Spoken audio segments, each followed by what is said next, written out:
Howdy folks, my name is Richie aka Otter, and welcome to another video designed to help Guild Wars 2 Boomerangs. What's a Guild Wars 2 Boomerang? Well, it's somebody who has played the game in the past, has taken a break of varying length, and is now returning and trying to get up to speed on what they missed. This is actually the fourth in a series of Guild Wars 2 Boomerang videos that I have done, so depending on when you left the game, it depends on how much you have to catch up on. The last time I did a Boomerang video that was generic covered the events between launch and September 2013. This video is going to cover just the really big, gigantic changes from September 2013 on to April feature pack in 2014. So if you're returning to the game after a lengthy break, one of the things you might be asking yourself is, what the heck happened to Lion's Arch? I know, it's a lot to take in. Well, Lion's Arch was destroyed. You can see here, this was where the Mystic Forge was. Over here, that building back there was the bank. And off in the distance over this way was the trading post. Well, ArenaNet actually destroyed one of their main capital cities as part of the Living World Season 1 story arc. The villain Scarlet Briar actually led an attack on Lion's Arch, and players fended off this army, but the damage has been done. It does look like that players will have a chance to start rebuilding Lion's Arch come the Festival of the Four Winds patch on May 20th. So what do you do now if you want to get all of your business transactions done, and vendors, and Mystic Forge, and Trading Post?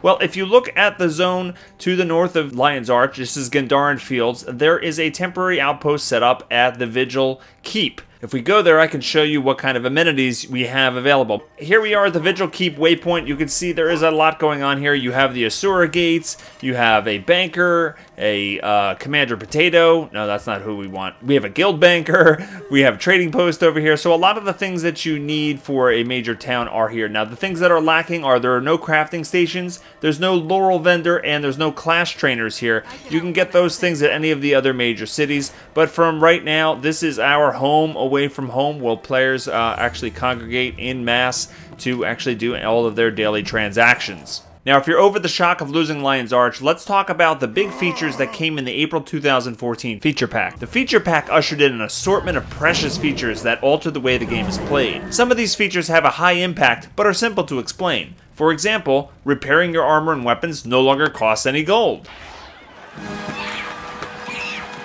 To encourage experimentation with different builds, you can now reset your traits and respec your character anytime you're out of combat. Yes! Lastly, many of the things you earn have now become account bound to encourage you to enjoy the game with any character you want. World vs. World experience points, legendary weapons, ascended gear, and dies are now account bound.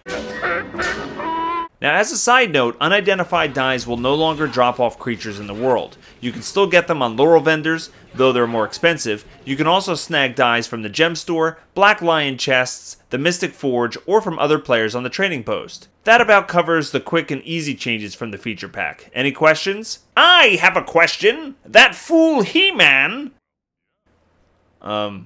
Okay. What's your question? What about feature pack changes that are too complicated for that fool He-Man? I'm getting to those changes, and why do you end every sentence with, that fool He-Man?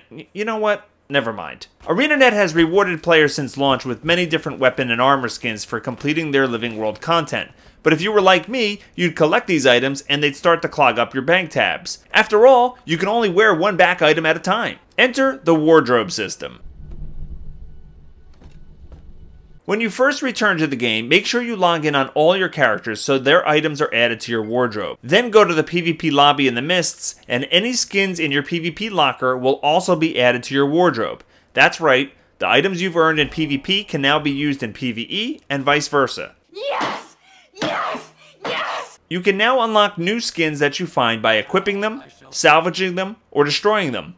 You can also right-click an item and click on the Unlock Skin. To check to see if an item is unlocked on your account, just hover your cursor over the item and check to see if the tooltip says Locked or Unlocked. The wardrobe system is an account-bound feature that allows you to access all of the skins that you have unlocked across your account. So this way you can mix and match different outfits and see what they look like on your character. To access your wardrobe, hit H to access your hero panel. Go up to the top tab that says Equipment, and then click Wardrobe. Now you can click on any of your gear slots, and feel free to scroll through the skins that you've unlocked. Now none of these changes will take place until you click Apply, so you can feel free to mix and match and craft your perfect look. You can also click on the Dye tab and apply new colors to the outfit that you made. Once you have crafted your masterpiece outfit, you will see that there is a cost here for applying these changes.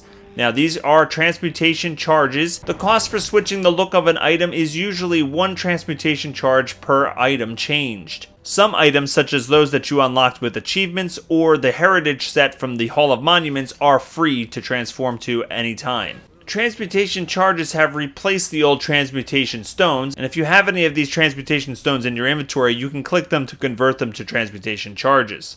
Anywhere where you previously found transmutation stones, like doing map completion or sometimes in dailies, you can actually get transmutation charges now instead. If you're running low on transmutation charges, you can always pick them up in your friendly neighborhood gem store. Now, as part of the wardrobe change, town clothes are now something you can use in combat. Many of the town clothes sets that were available before have been converted into what's called outfits. So I can go over here into my wardrobe, I can click on my outfit tab here, and you can see the executioner outfit is a single piece thing. You can't put on these items piecemeal, but I do have a couple different outfits that I have unlocked, and I can use these in combat now, and you still can apply dyes to them. There are some town clothing that they have converted to tonics instead of outfits, and these you can click to transform into that look at any time, but they cannot be used in combat. So here's my commoner clothing and my riding clothes, for example.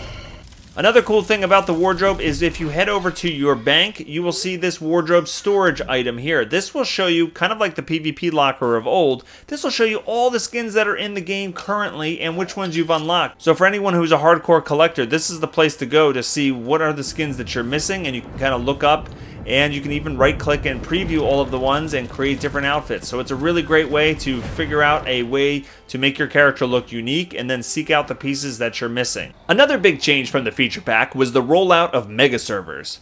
You will now see many more players roaming around Tyria, even in the less popular lower level zones.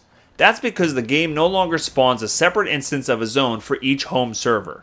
Put simply, instead of having 24 instances of Harathi Hinterlands, one for each of the North American servers, now there might only be 1 or 2 instances available of the Centaur-infested land, and all the players that are in that zone will be in one of these 2 instances.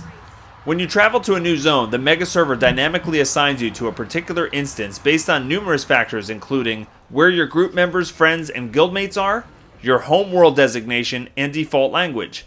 If the system doesn't assign you to the same zone as your group, simply right-click one of the portraits of your group members and select the Join in Zone option. While this certainly makes the game feel more alive, there are a few side effects to be aware of. First, all world bosses now spawn at specific times on a set schedule across all instances of a particular zone. To help guilds schedule these encounters, certain mega bosses like the Karka Queen, Tequatl, and Great Jungle Worm can now be spawned on demand by guilds who buy the new Guild World Event Unlock upgrade. Oh, and by the way, there's a new world boss called the Great Jungle Worm. Secondly, any waypoint in the world that has the potential to be contested will appear as contested until you actually travel to that zone. Once you're in the zone, then you can check to see if that waypoint is really contested, and if it's not, you can use it. The reason for this is, that fool He-Man! Yes, it's He-Man's fault.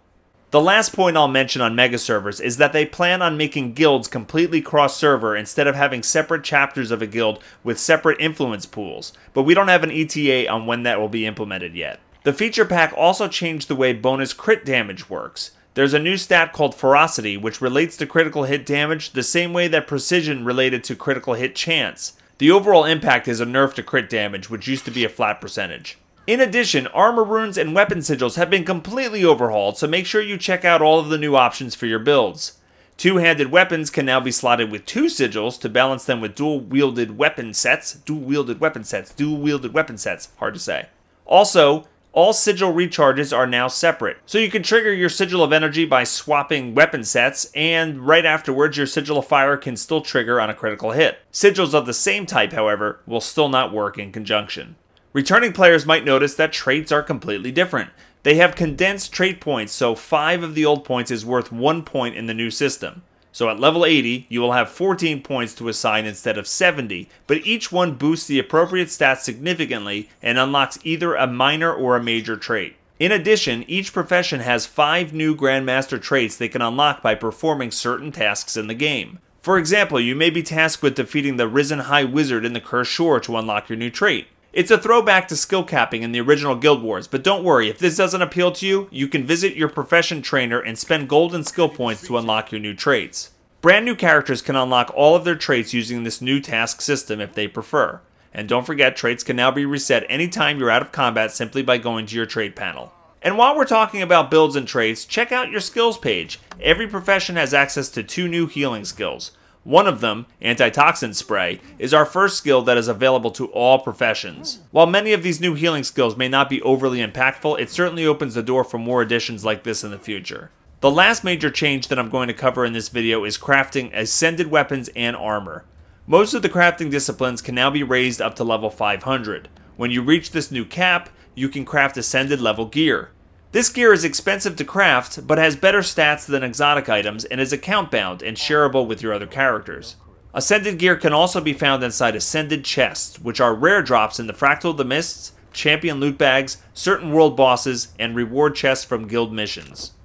Well, that's going to wrap up another episode of the Guild Wars 2 Boomerangs Guide for Returning Players. If you enjoyed this video, I'd appreciate you hitting that like button, favoriting the video, and sharing it with your friends. You can also click on the other Guild Wars 2 Boomerang videos. I have them running on the screen. There are 3 previous episodes. And follow me on Facebook and Twitter, and subscribe to the channel so you can be notified when future videos are released. I hope everybody has a fantastic day, and I'll see you next time. Take care.